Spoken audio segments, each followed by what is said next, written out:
This episode of the Tony Robbins podcast is brought to you by Breakthrough, the mobile app with the tools and strategies you need to take your life to the next level.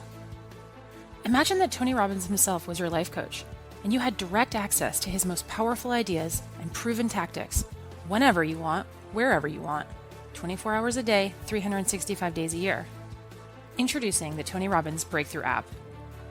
Whether you're looking to improve your finances, your career, your health, your relationships, or even just the way you feel every day, the Tony Robbins Breakthrough app is your key to real, lasting change in your life.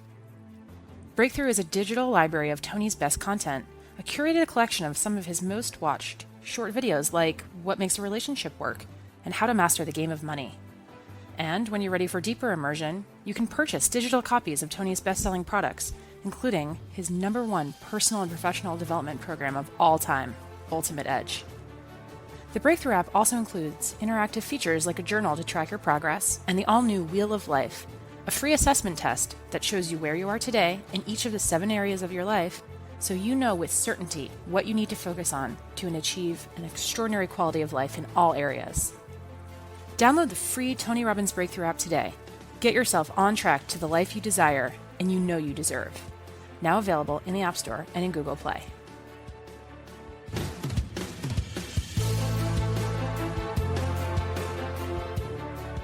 Building a better business starts with building better relationships. The relationships you have with your employees, your customers, your vendors, your colleagues, your investors, these can all help you build social capital. And social capital can become one of the most powerful tools in your arsenal because it creates a level of trust, understanding, and even loyalty that lets your business thrive even in uncertain times. In short, social capital is power. So how do you go about building these kinds of successful relationships? It all starts with communication. And communication is not just about what you say or what you write. In fact, words themselves have little to do with the message that people send and receive. Research shows that nearly 93% of what you're saying has to do with your nonverbal cues and gestures. Your posture, your hand gestures, your facial expressions, the way you hold yourself, the way you enter a room. Each of these seemingly innocuous notions has the potential to communicate very specific attributes about who you are as a person. Are you secure and confident? Are you warm and approachable? Or are you insecure? Are you aloof? This is just how human beings are wired. We're innately inclined to make sweeping judgments and inferences from body language. And those judgments can ultimately influence meaningful life decisions, like who we choose to employ or who we choose to engage with. So, understanding how our nonverbal signals influence our relationships, our interactions, and our abilities to get what we want in life may just be one of the best skills we can acquire. In this episode, we sit down with Jordan Harbinger. A Wall Street lawyer turned talk show host, Jordan is widely regarded as an expert in social influence, interpersonal dynamics, and social engineering.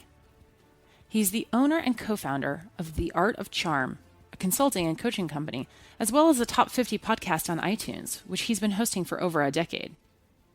Jordan's company, The Art of Charm, holds boot camps and training sessions for companies and individuals that want to learn the elements of emotional intelligence to become more persuasive, confident, and charismatic. Jordan, thank you for being here. Thanks for having me on. I appreciate it. So I think our audience would love to hear a little bit about your background in your own words.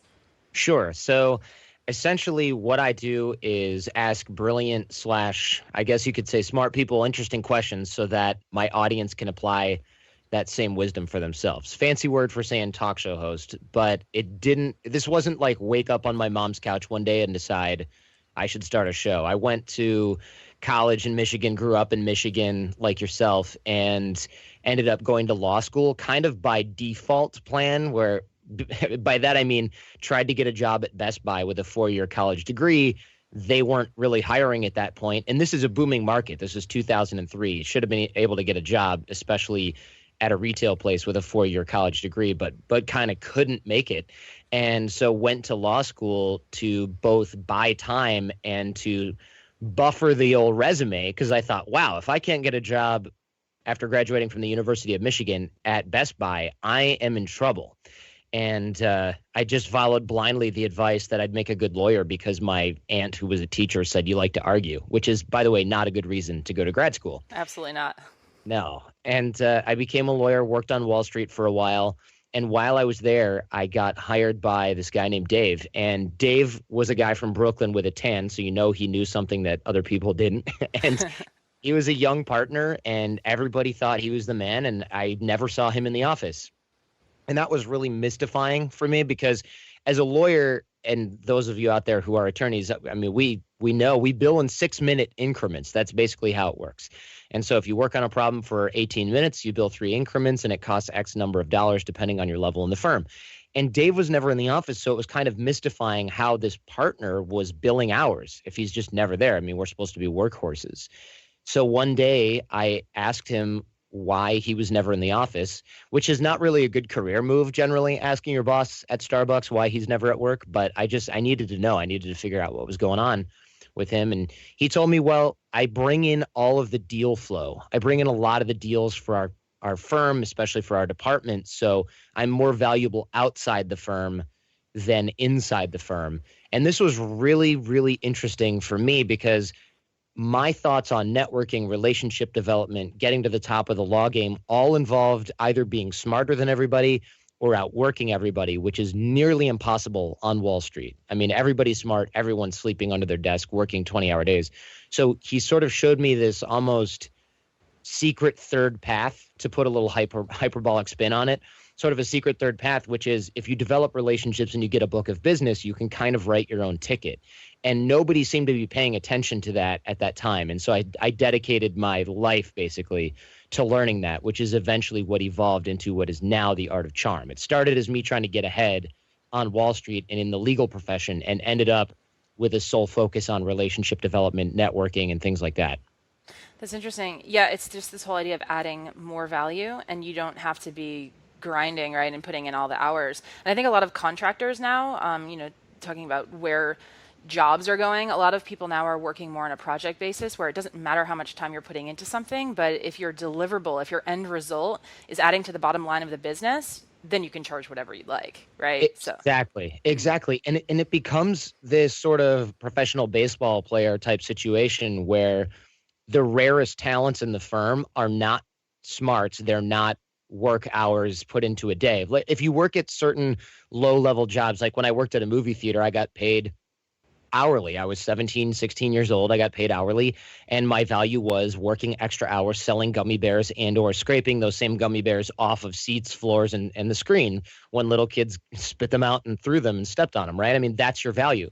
But when you start to look at higher level careers, positions, jobs, if you're working in a company that's promoting you up to C-level or even upper management, you start to realize, wait a minute, my value is no longer trading time for money. It's no longer commoditized. I'm able to get leverage, but that leverage, unfortunately, is almost always relationship based. And most of us, I should say, this is the unfortunate part, that the relationship based stuff can be good news or bad news depending on how prepared you are. The unfortunate part is that most of us are not prepared for that switch. And we find out when we're in the legal game, maybe just below the partner level. And it's like, how come Tom got promoted over me? I've been here 3 years longer. Well, he brought in a bunch of business last year because XYZ and he got some deals. So, and you're just thinking, oh, wait a minute, that's what I got to start doing. So you start doing it a decade into the game, and that's bad for you if you're competing against people who started 10 years before you. Imagine the skills that you learn in a decade and the relationships that you create over 10 years. It's very, very hard to catch up if you just got wind of that strategy. Yeah. And so to add more value in that way, right, to be bringing in more business, a lot of people think that is a skill set that only a certain number of people have, right? So people who work in sales, people who work in business development, they're the ones, they're hustlers. They can go out, they can build their network, they can make asks of people and feel comfortable doing so. But is one of the things that your podcast strives to do, are you attempting to give everybody sort of an equal footing and provide them with the tools and the skills they need to do it, even if they don't feel like they're naturally inclined toward that skill set? Absolutely. Yeah. Well said. There's a book by Susan Cain. It's called Quiet, the Power of Introverts. And we just interviewed her on The Art of Charm as well. And what she's showing is science-based evidence that introverts are actually better in many ways at creating relationships, whereas the outgoing, gregarious, salesy type guy life of the party might be really good at making lots of relationships. A lot of them don't go that deep, and a lot of them tend to be one-sided. This isn't universally true, of course. This is just a generalization. But what introverts have going for them is, although they might seem shy, bashful, they might seem like they don't want to go out. You might feel that way if you're introverted a little bit, or so inclined that you don't want to go out and be schmoozy. What we find is that when introverts are ready to create and maintain relationships, they think deeply, they observe people well, they get to know people and develop really strong rapport. And so their relationships tend to be stronger and more focused than people who just run through a venue, rip through a conference, handing out business cards and leave with a giant email list of people that they can't remember. And so what we try to do at the Art of Charm is not only give everybody equal footing, but show you how you can leverage your unique strengths. So if you feel introverted, but you're a creative type, we'll show you how to leverage that. If you're outgoing and gregarious, but you feel like your relationships are maybe shallow or one-sided, we can address that. So there's not sort of one phenotype, genotype person, archetype, I guess we should say, that is going to be naturally better at creating and maintaining relationships. Each type of person has their own advantages and disadvantages. Even if you think, oh, I'm so shy, I could never do this. The truth is you can do it. You just haven't learned how. And learning how might seem scary, but so is learning how to go up on stage and give a talk. Very few people would say, I could never go on stage and give a talk. It's impossible for me to learn that. There are very few people who have that kind of fixed mindset, especially if they're listening to the Tony Robbins podcast. I would like to think everybody listening knows that at some level they can learn and master any skill that they want. They just have to put in the work. Yes, for sure. I mean, that's definitely something that everybody has in common who works with Tony, is that they all believe that achievement actually is like a science, right? And so there are certain formulaic steps that you can take in order to achieve the things that you'd like. So what are some of the most basic skills and steps then? And I know you have them broken down into different types of people, and what are the things, some of the things that they can achieve and the skills that they need to work on depending on what kind of person they are. But what are some of the techniques that everyone should master? Sure. So definitely nonverbal communication. We're talking about body language, vocal tonality, eye contact, the way you sit, stand, walk, talk, those types of things. The nonverbal aspects of communication are extremely important, and they're very underrated. Everybody knows, oh yeah, important to have good body language, stand up straight or whatever. That stuff is very basic. But what I think a lot of people don't realize, and here's just one example, our first impression is not made when we decide to make it. It's not the first thing we say. It's not the first thing that comes out of our mouth. It's not the way we introduce ourselves. None of that tends to be, in most cases, our first impression. Our first impression is made when we become a blip on other people's radar. And so an example of this might be, let's say you're at a conference and you've gone through the talks and everything, and you go down to the hotel bar.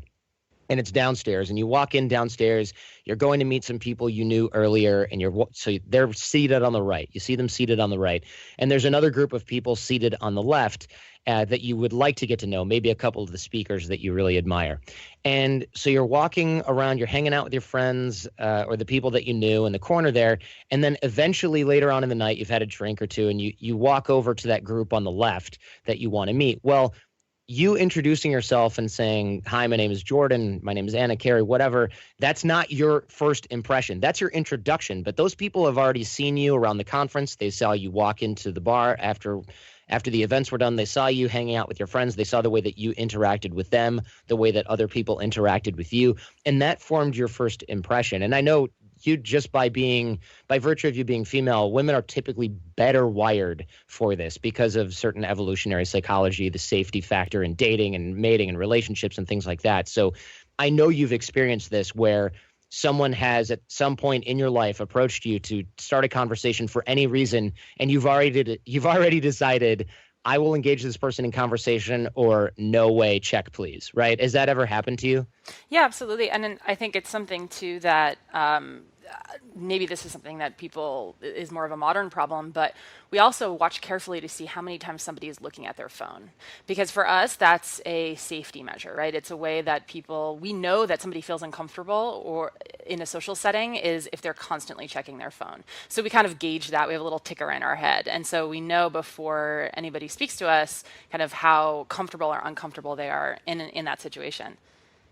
Yeah, those little tells that people think aren't really making an impression and that no one's paying attention to, those can make us or break us. And so if you're walking into a venue and you're on your phone the whole time because you're waiting for your friends instead of being social with the people around you, well, maybe you are just trying to coordinate logistics with a group of people who got lost. But people who are looking at you, they're always going to fill in the blanks with whatever's in their mind. We use our own emotional filters to decide how we feel about something. We use our own experience. So sure, you could look at that same guy or gal and go, oh yeah, maybe they're waiting for their parents because they're visiting them in town and they got lost. But more than likely, you're not going to assume that. You're going to go, wow, that person's really awkward. And then if they get near you and try to talk to you, you're going to go, oh, the awkward guy was on his phone all night, is drunk, and he's talking to us, or whatever, right? Whatever the situation is, you're always going to assume what's going to provide you the most safety or what's going to take care of your needs first. Sure. Yeah. You pre-frame people in a way that's going to make you feel comfortable.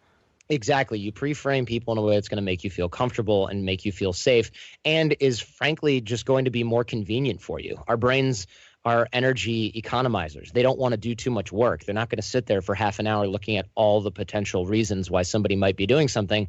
They're going to stick to Occam's razor and go with the simplest explanation. And that's really bad for those of us that don't know how or don't realize that we are being perceived non-verbally the entire time by everybody who can see us. And this happens subconsciously. It's not that everybody's out there, because I can see shy people right now cringing and recoiling in horror as they think that everybody is judging them 24/7. Mm-hmm. This is a subconscious process. It does happen 24/7, but luckily we can make sure that these impressions are made correctly. We can rescue poor impressions if we need to. And also, since it's happening at a subconscious level, it's not necessarily going to be so indelible that it ruins any chance you have of a lifetime success because you don't have great, let's say, nonverbal communication or body language. But what it will do is hamper your efforts to create and maintain relationships that are beneficial to you. And that goes for business, that goes for your personal life. This stuff is so important. And just one sort of tell is how people are perceived nonverbally, especially when they think other people can't see them. Right. I mean, there's also this idea too that there is such a thing as being perceived as overconfident, right? We're talking about the shy person, but there's also a judgment that comes with people who are behaving in a way that you might think of as arrogant.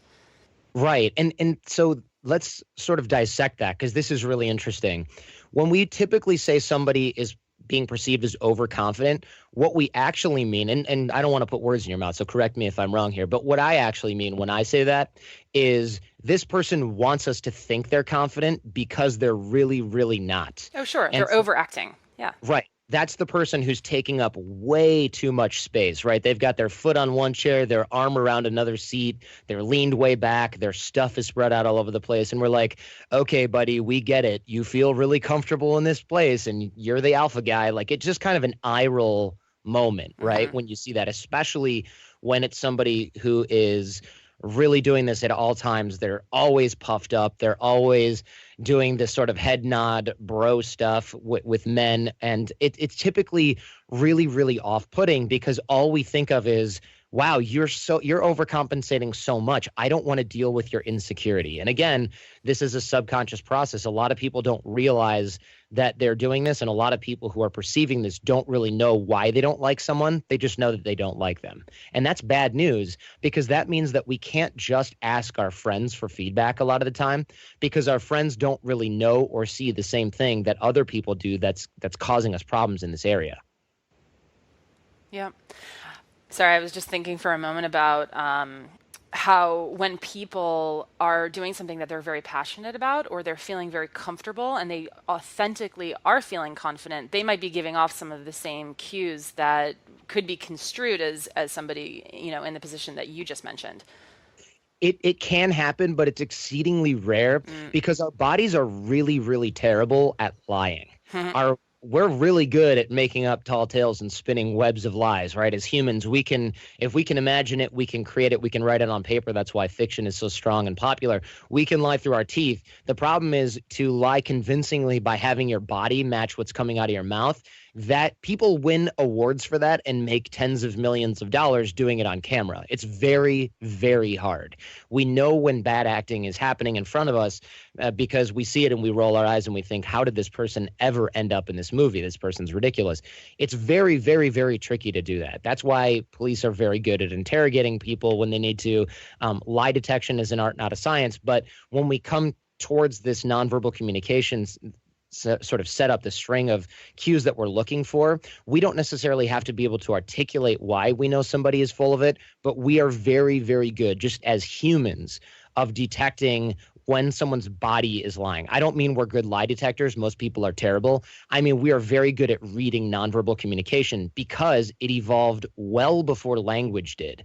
And we're very good at understanding spoken language, especially our native language. So imagine what we can do with hundreds of thousands of years earlier, having been only able to read nonverbal communication. We're evolved to read that much more strongly than natural language. So if you need a comparison, think how much of what I'm saying that you're understanding right now, you're able to read much more than that nonverbally. It's just that you don't think about it. So, what are some of the gestures or some of the things that you do with your body that other people observe that you think that you think can give off a good impression? Like, so what are some of the guidelines that you would give people? A lot of it has to do with comfort, and this is sort of nebulous. So let me explain here and dive in a little bit.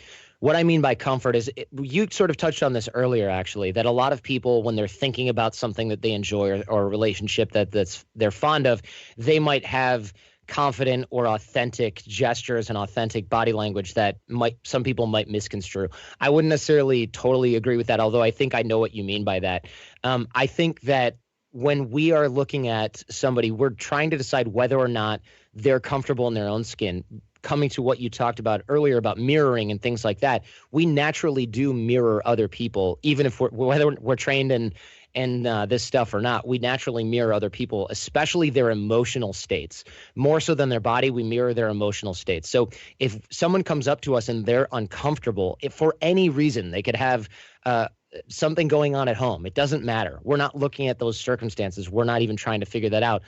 All we know is that they're uncomfortable. What happens in our body is we become uncomfortable. And this is a problem, classic example. This is a problem for dating because a lot of people, when they're talking with someone they don't know that they're interested in, they become nervous because they're really focused on the outcome. They want the other person to like them. Same thing in a business job interview. We want the other person to like us. This makes the outcome very dear to us. And when that happens, there's a lot more at stake in the conversation. That can make some people nervous. And when you get nervous, the other person may well become nervous as well, and they don't know why. So if you're in a job interview situation, sure, you assume the interviewee is nervous. If you're at a party with a bunch of your friends and the other person is making you nervous, all you know is that the other person is making you feel nervous and you're not sure why. And that is enough to get someone to say, well, I think I'm going to go refresh my drink and not come back to the conversation because they're not thinking, well, Anna's a little bit nervous talking to me right now. Maybe she's interested in me. Well, maybe not. Or maybe she has something going on at home. All I'm thinking is creepy, right? And I wander away because all I Yeah. know is how I feel. I don't know why and I don't care. And so we have to be very cautious when it comes to our comfort level.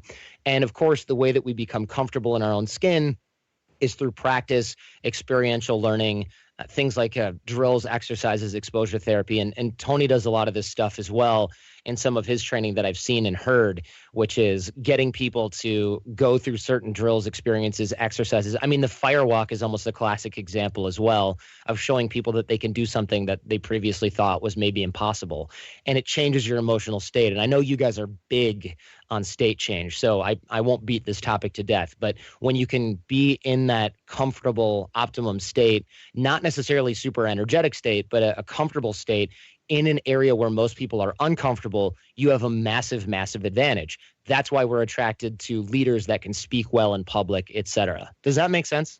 Yeah, it absolutely does. And one of the big skills that we're always trying to teach our audience is how to control your state, right? But in order to have a skill, you have to have, like you said, exercises to practice it, to master it. So if you have, say, a big pitch coming up, a big business pitch, or you're giving a presentation, or you have a date that you're really looking forward to, you met somebody that you're feeling nervous, but you also feel like you want to go in with your best face. So, what are some small things that you can do in the days or hours or minutes leading up to that sort of nerve-wracking event that will help you practice and then master that skill of being naturally confident? Sure. So this is something that I think a lot of people should do, even if they don't have something coming up in the immediate future. This is called the doorway drill. And this goes back to the whole idea that your first impression is made whether you want to make one or not when you become a blip on other people's radar. Our nonverbal communication being so crucial, what we find is that if there's an event, a date, a meeting, a presentation coming up, we start to go, okay, so when I get up there, I'm going to stand up straight and I'm going to hold my body like this and I'm going to point to my slides and I'm going to have the clicker in this hand, etc. When I'm going to walk up there like this, or when I go to get that award, I'm going to walk up, smile, shake their hand, turn around, raise the award, right? We're choreographing. Yeah, that's too many things. People can only handle a certain number of things at one time. That's way too many things. Exactly. And even if all we're thinking is, all right, I'm going to keep it simple, stand up straight and smile the whole time. What happens is that when we're in an interaction, let's say we're doing this live on television, this very same interview, if I'm thinking, sit up straight and smile, sit up straight and smile, what happens is I start focusing on my nonverbal communication to the point of it being difficult for me to stay present and focus on the conversation, focus on you, focus on reacting to you. And so my brain will go, well, all right, I need to focus on the interviewer here, relax and stop thinking about consciously, stop thinking about nonverbal communication.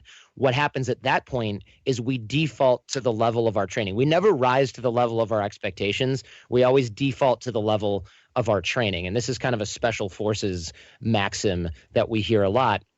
And what I mean by that is if I'm being interviewed live on television by yourself, for example, and I'm thinking about my nonverbal communication, I stop being present. And if I decide, okay, I got to focus on the interview or I got to focus on Anna here, what ends up happening is my nonverbal communication goes right back to the default of what it is by habit, which for many of us / most of us is not going to be that good when we've got hot studio lights on us or when we're on a stage giving a talk or accepting an award.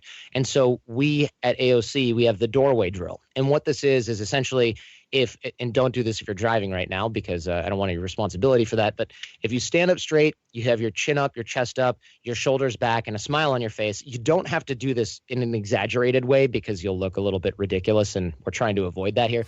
But if you create that open, positive body language, chin up, chest up, open, shoulders back, smile on your face. If you do this, every single time you walk through a doorway, even in your own house, and I mean when you get up to go to the restroom, when you go to your office, when you go to visit somebody, when you go to Starbucks, every time you walk through a doorway, you do this. What this does over time, and it's never as fast as we want, but it's never as long as we think it'll take either. If you do this over time, it relegates our nonverbal communication, at least the aspects of having open, positive body language, it relegates that to the level of habit. And when it's a habit, we no longer have to think about it consciously. And when we don't have to think about it consciously, what that means is our cognitive resources are freed up to think about, all right, focus hard on what she's saying. All right, we're in the middle of a debate here. Make sure I've got my counter arguments on deck while I'm still listening. You can't do all of that and look like you're confident and comfortable in your own skin, because you end up with that awkward side lean that people do when they're trying to look comfortable, but really they're completely uncomfortable, out of their element, and they don't know what to say next. You know what I'm saying? When you're talking, and you see politicians do this on TV where they're leaning and they're like, I'm trying to be casual, but it's the most awkward thing ever. This is what you look like if you're trying to micromanage your nonverbal communication at the same time as you are trying to focus on something else that's equally or more important. So we want to relegate that to the level of habit as much as possible, and the doorway drill will accomplish that. And I strongly recommend people do that. It's going to take weeks before you remember to actually do it in every doorway. But what happens as a result of this, what happens is when you start going through doors, you start to straighten up and open up. And this is something that y'all teach all the time. The mind follows the body follows the mind. So if you're changing your nonverbal communication, your physical state, now we're going down that road of the Superman pose, right? This is something that... Yeah, I was going to say it's Amy Cuddy's power pose, right? Right. Yeah. The power posing type stuff. We're going down that road, and we don't have to do the Superman stuff. We just have to get our nonverbal communication to a baseline that is acceptable no matter where we are, right? And that is what the doorway drill accomplishes. And further, what this means is that next time you walk downstairs to Starbucks after you've got this down under your belt, you're going to straighten up, open up, have that open, positive body language, which is going to change the way that you treat other people. It's going to change the way that you're perceived, which is even more important. And what that means is it will change the way that people react to you, not just the way that you feel. It'll change the way that people react and treat you.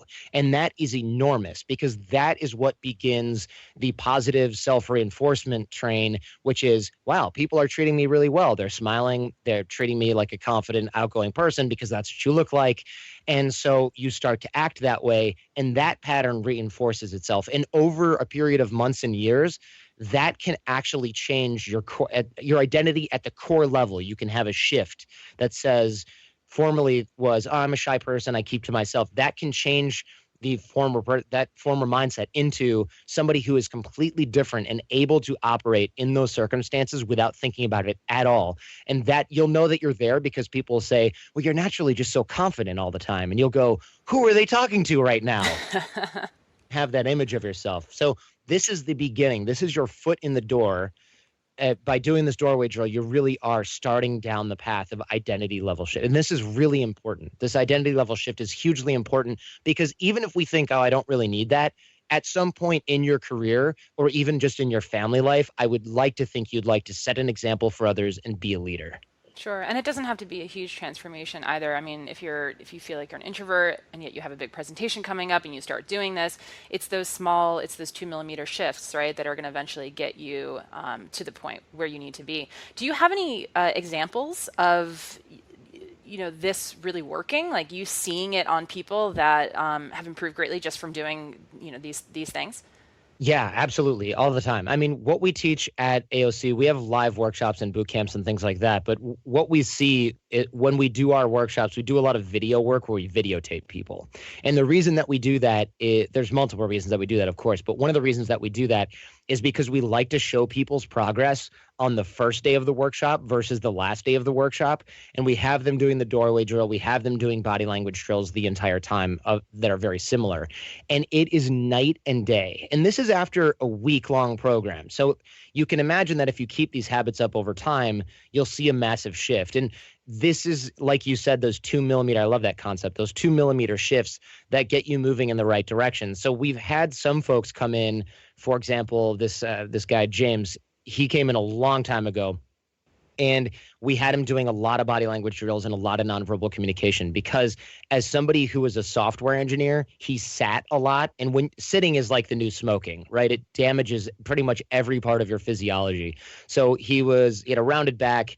He didn't look terrible or anything, but he was a guy who sat at a computer all day. I mean, that's what he looked like. And you can tell those people when you're out and about which guys and gals those are.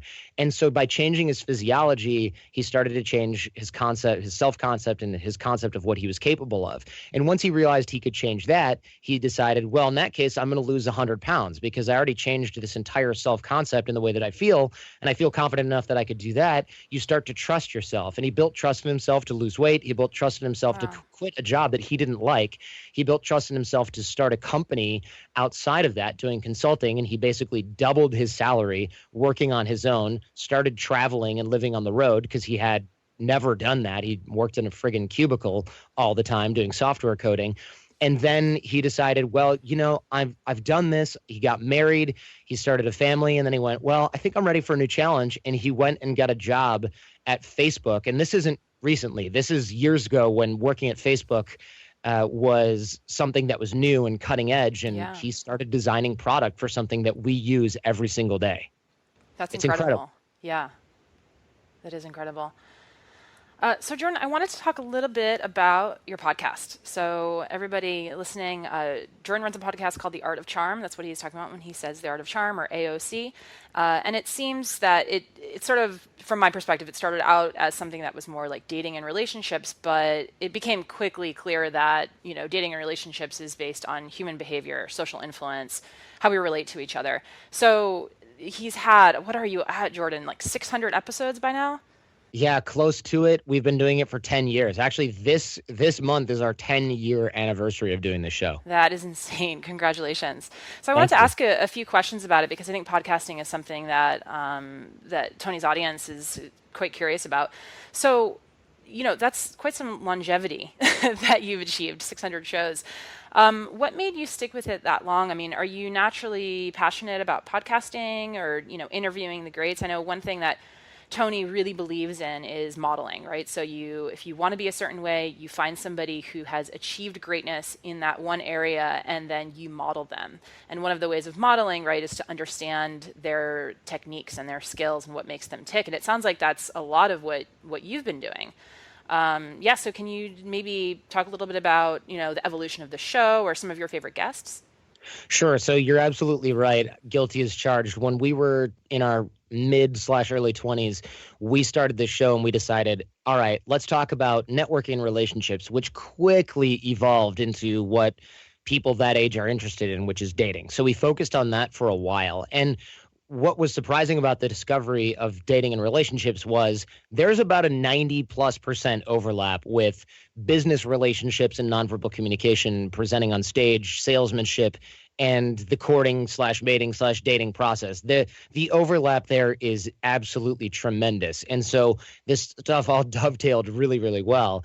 And it has since evolved into something a little bit more, I hate to use the word mature because that sort of implies that we were immature back then, but let me just go out and admit it. When I was in my 20s, I was less mature than I am now. I think that's normal for every human. Oh, please. That's completely universal. Yeah. Right. So no shame in that game. But we started to interview the greats because of the reason, you're right, modeling and things like that. I mean, recently we had Tony Hawk, who's a pro skater. Many people think, who cares, some skateboarder?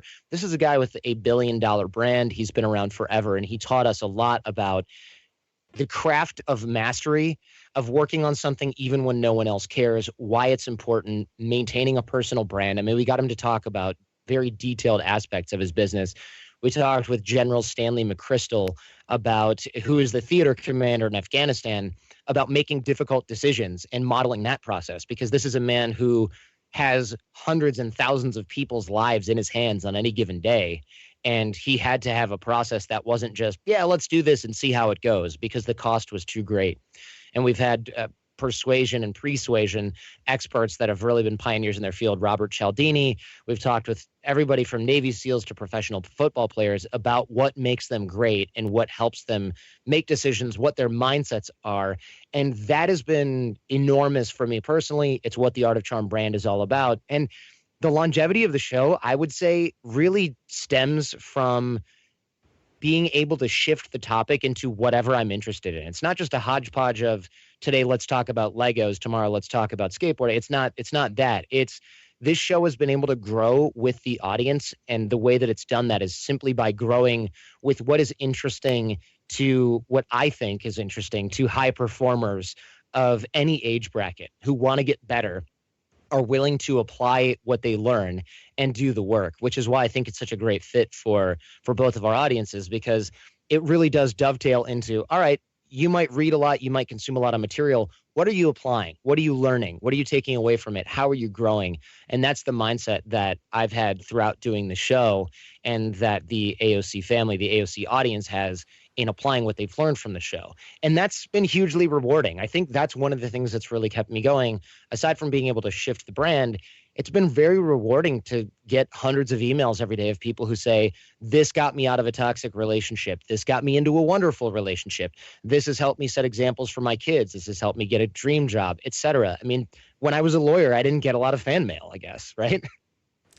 I can't imagine. So, Jordan, question though about the future of the show, because you mentioned that, just like you were in your 20s and the show sort of evolved to sort of match what you thought both you and the audience would be interested in. This coming year, this 2017, is, for a lot of people, they have a certain level of trepidation around it, right? There's just a lot of change going on politically, socially, economically. Are there some guests that you're really looking forward to, or are there certain themes that you are planning on sort of adding to the show as, say, like, sort of the cultural zeitgeist has changed and is changing? Yes, definitely planning on adding a lot of episodes about things like how to create and perfect an elevator pitch, because we know there's going to be a lot of career shifts. I mean, this isn't just because of the political or economic times. This has to do with technology, artificial intelligence. Jobs are going to be switching economies are going to be changing rapidly. People are going to be more mobile than ever, just as they have every year since probably the dawn of the industrial era. So we're going to be focusing a lot on selling yourself, selling your business in a way that's not sleazy, in a way that is mutually beneficial for everyone. So elevator pitches, networking, relationship development, influence and persuasion. And last but not least, I should say, well, far from last, really, qualifying and getting the right people into your life, because unless we've been very intentional about this during the course of our lives and our careers, a lot of us, most of us, are surrounded by mediocrity or have remnants of mediocrity in our lives, because it takes a long time to make sure that you're only surrounded with high performers and people that make you feel great and add value to your life. It's almost impossible. And so if you're kind of new to this whole I get to choose who I'm around type of situation, we have to work on screening and qualifying. And I know that Tony's fond of saying something along the lines of you only go as high as your 5 closest friends. Is that it? Am I close? Yeah, I think it's a common phrase. A lot of people use it, but it is very much about your peer group and being around people who are going to elevate you, not bring you down. Right. So we have to learn how to create and maintain relationships with those people, but that's only one side of the equation. We also have to learn how to sort of prune the bushes, so to speak, by getting, or I shouldn't say getting rid of, it sounds a little harsh, but marginalizing or minimizing our experience and exposure to people who maybe are energy vampires, take value away from us, cause us problems, add drama to our lives. So we add very specific skill sets to that. And we're going to be coming out with things that are very, very specific with that. Generating rapport, starting conversations, making sure that you have a solid base of new friends and a network when you move to a new town is something that we're working on as well. Making sure that you have the ability to create a new network no matter where you go. Because again, people are becoming more mobile. And so this is something that we're really going to be focusing on in 2017 as well, because people have always been moving around. People have always been creating and maintaining relationships. However, now the stakes are probably higher for a lot of us. And the mobility, the relationships, the ability to create and maintain those using digital means, that stuff has exploded in the past few years. And you have to be on that curve or you're going to miss out. Yep, that's a really good point. So regarding podcasts, and some of our listeners, I know probably have been watching carefully how the popularity of podcasts has exploded. I don't know what the exact statistic is now, but I think it's growing in terms of the number of people who are listening to podcasts. And sort of wondering, if you're a small business owner, what is the best way to leverage podcasts other than on a personal level, right? So Tony has this idea of feeding your mind, and you should constantly be using your extra time. If you're commuting or waiting online, you should constantly be feeding your mind. And podcasts are a great way to do that. But if you are a business owner and you're thinking about, let's say you're being asked to be on a podcast, you're thinking about launching one, or you're thinking about running commercials on one, what are some ways that you should be thinking about it to grow your business? Or should you be thinking about it? That's kind of the other question. Sure. So let's address each one of these sort of individually. Going on podcasts as a business owner, great idea for multiple reasons. One, exposure, sure, why not? But what this does that I think a lot of people don't think about, especially if you run a large company and you're thinking, look, most podcasts only have a few thousand listeners or a few 100,000 listeners at the most. I like exposure, but I can get on TV. That's fine. The exposure is not for everybody. You might not care. However, what podcasting does give you the ability to do is be interviewed by dozens/hundreds of people until you're pretty good at fielding those questions. You're good at surprises. It's amazing training. It really is. Yeah. I mean, coming from me, I was a live broadcaster on Sirius XM satellite radio for 3.5 years. That was sort of jumping straight into the fire. But I'll tell you, since then, I've done hundreds and hundreds of interviews where I've been the interviewee on the show, not just interviewing other people. And the experience has been amazing. When I go and give talks now on stages to C-level executives, and you know how those guys and gals are, they like to fire back. I never have a problem with it, but it would have been a living nightmare before I had hundreds of hours of experience being interviewed by other people who are maybe trying to throw a little bit of a monkey wrench in there. So even if you think, oh, I don't even do the media for my company, or I don't need the exposure, all my business is online, whatever you think the reason, look at it from a learning, the sort of skill set acquiring viewpoint of do I want to get good at taking questions that I haven't heard before in real time? And podcasting is a great way to do that. You don't need a PR person to book you. If you make a flub, it's not on the Today Show in front of a few 100,000 people or a few million people. The repercussions are minimal. If something goes wrong, almost no podcasts are live, so you can edit out flubs, sneezes.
Coughs or disasters, it's a really, really good practice run. It's a really, really good training gym for that particular skill set. Yep. And also looking at cost savings, if you ever look carefully at any PR proposals from agencies, you'll always see a section in there on media training. And it's essentially exactly all of the skills that you would learn just from practicing by going on podcasts. And it carries a hefty fee. So it's definitely something that you could save right there.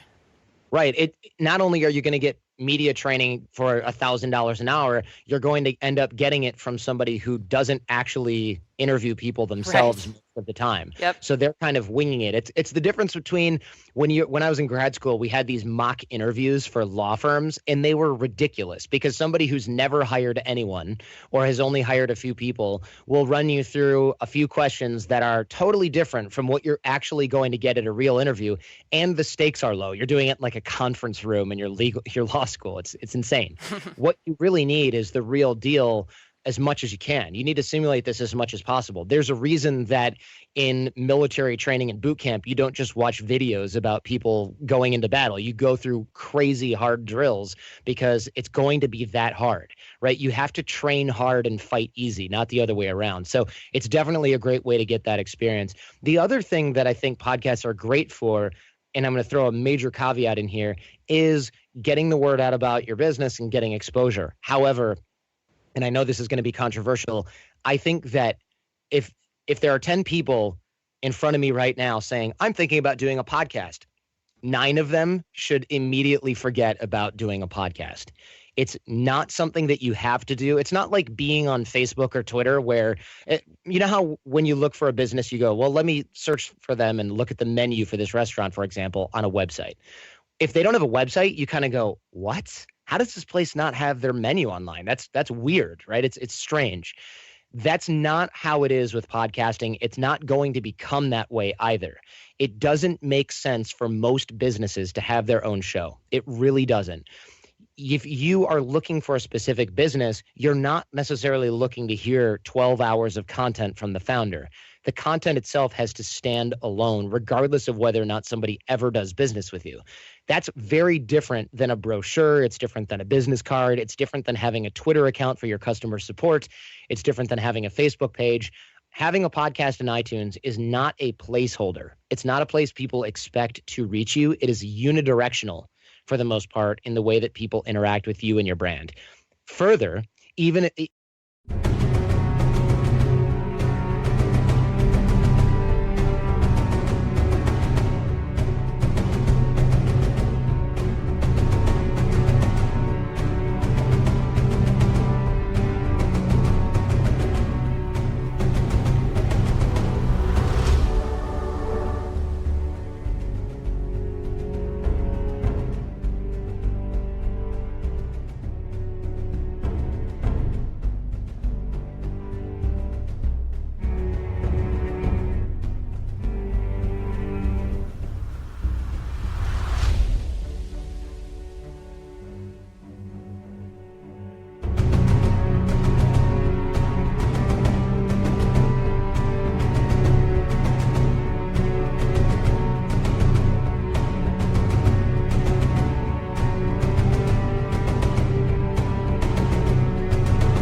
even if people don't agree with that. Further, doing a podcast is not scalable.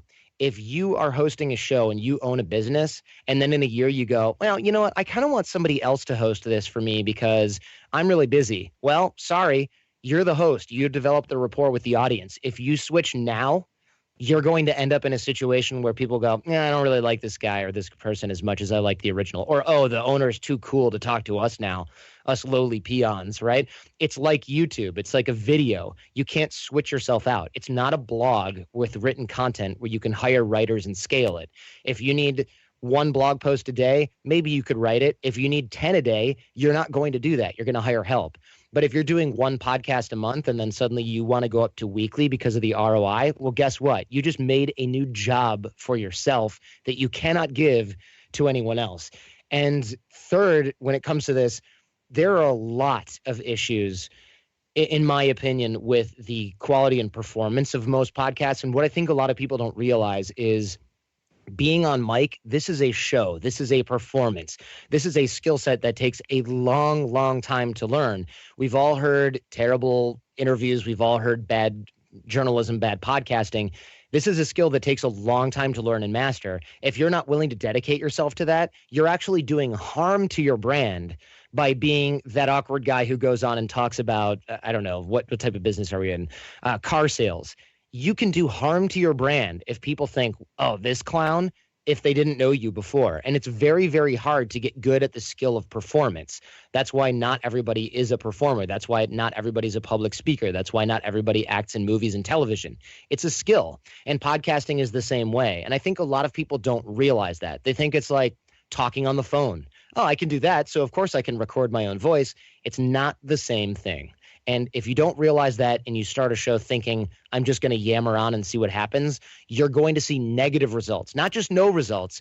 And I think a lot of people think, oh, I'm just going to test it. You can see negative results. Yeah. There are a lot of things you can test when it comes to marketing and PR. This is not one of them.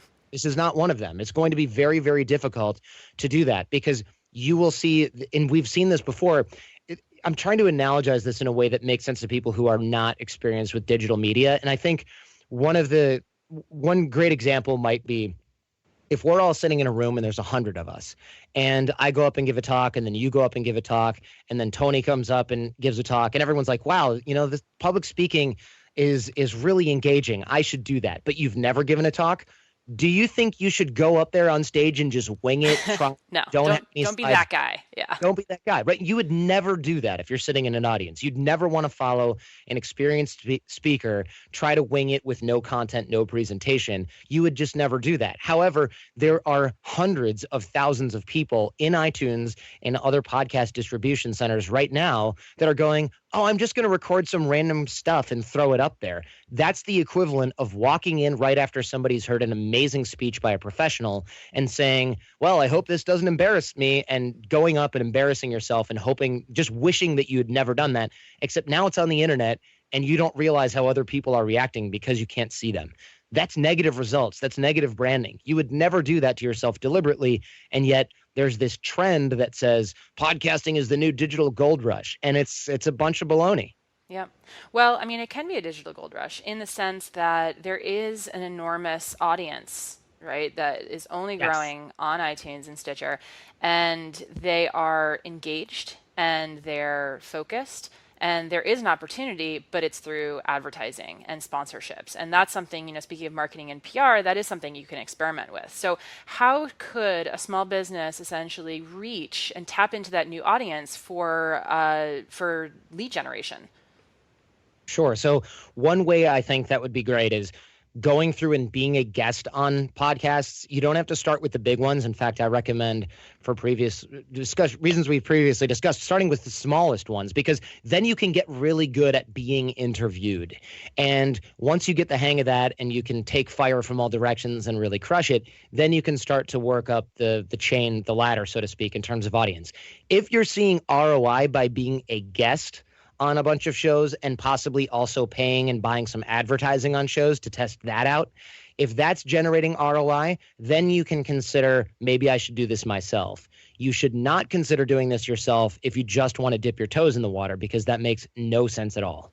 Does that make sense? Yeah, it makes sense. What kinds of brands do you think are getting great ROI on advertising on podcasts? I think brands that are getting great ROI are software as a service products and just straight up B2C products. Things like websites that advertise with us, or companies that advertise with us on Art of Charm, are things like HostGator, which is essentially you can create a website really easily, drag and drop. So small business people want it. People who just want to make sure that the first result in Google is something that's positive for them will get that. Food companies will advertise things like Blue Apron, which say, hey, $10 a meal, we'll deliver the food to your door and you can cook it and it's all healthy. They get strong ROI. Things like razor blades and things like that, those are all getting good ROI. Anything from Salesforce all the way on over to car companies. What's not getting good ROI are these sort of nebulous new services and products that don't really make sense, that are hard to explain in a radio, audio only medium. Those are not getting ROI. And it's not good for, I would say, just straight up branding. If you are the CEO of an oil company, don't buy podcast ads. You are lighting your money on fire. Actually, you might get more ROI by lighting your money on fire than you would running branding ads in podcasts, except in shows that are geared towards the oil and gas industry. So people have to be smart about it. And I've noticed that a lot of traditional ad agencies are absolutely not smart about it at all. I don't want to blow up any sponsors, but I will tell you, we have had some ads on the Art of Charm where I just go, what are they doing? I mean, I'll cash the check, but what is wrong? Why would you advertise this on a podcast? It makes no sense. It's kind of like saying, this thing you can't see is really beneficial. I can't really tell you how it works either, but you should go to this website and check it out. It's just not going to generate anything. And I think a lot of big ad agencies are falling victim to the exact same thing that a lot of small business people are becoming a victim to in podcasting, which is, I've got to be in there somehow. So let's throw money at the problem and that is not a good idea. It's just not. It reminds me of, it's kind of the equivalent of buying Twitter followers or buying Facebook fans or something. It does nothing. It's a vanity metric to go, well, I had an ad on The Art of Charm. I had an ad on the Tony Robbins podcast. It's great for 30 seconds. Then you just go, wow, that cost me like 20 grand. I don't know if that was a good investment. That's a good point. Well, Jordan, I think we're going to wrap up. Thank you so much for your time. Is there anything that you'd like to leave our audience with? Well, I really appreciate the opportunity. It's always fun. And if people are listening to podcasts and they're looking for something similar to this show to listen to, I would be honored if people would check out The Art of Charm. It's in iTunes and at theartofcharm.com. And just check out the free stuff, and hopefully it'll change your life. That's what it's there for. Great. Thanks so much, Jordan. Thank you. The Tony Robbins podcast is directed by Tony Robbins and hosted by Anna Jorg. Carrie Song is our executive producer. Tyler Culbertson is our associate producer. Jamie Carvajal and Adriel De La Torre are our digital editors. Special thanks to Diane Adcock and Mary Buckheit for their creative review. Copyright Robbins Research International.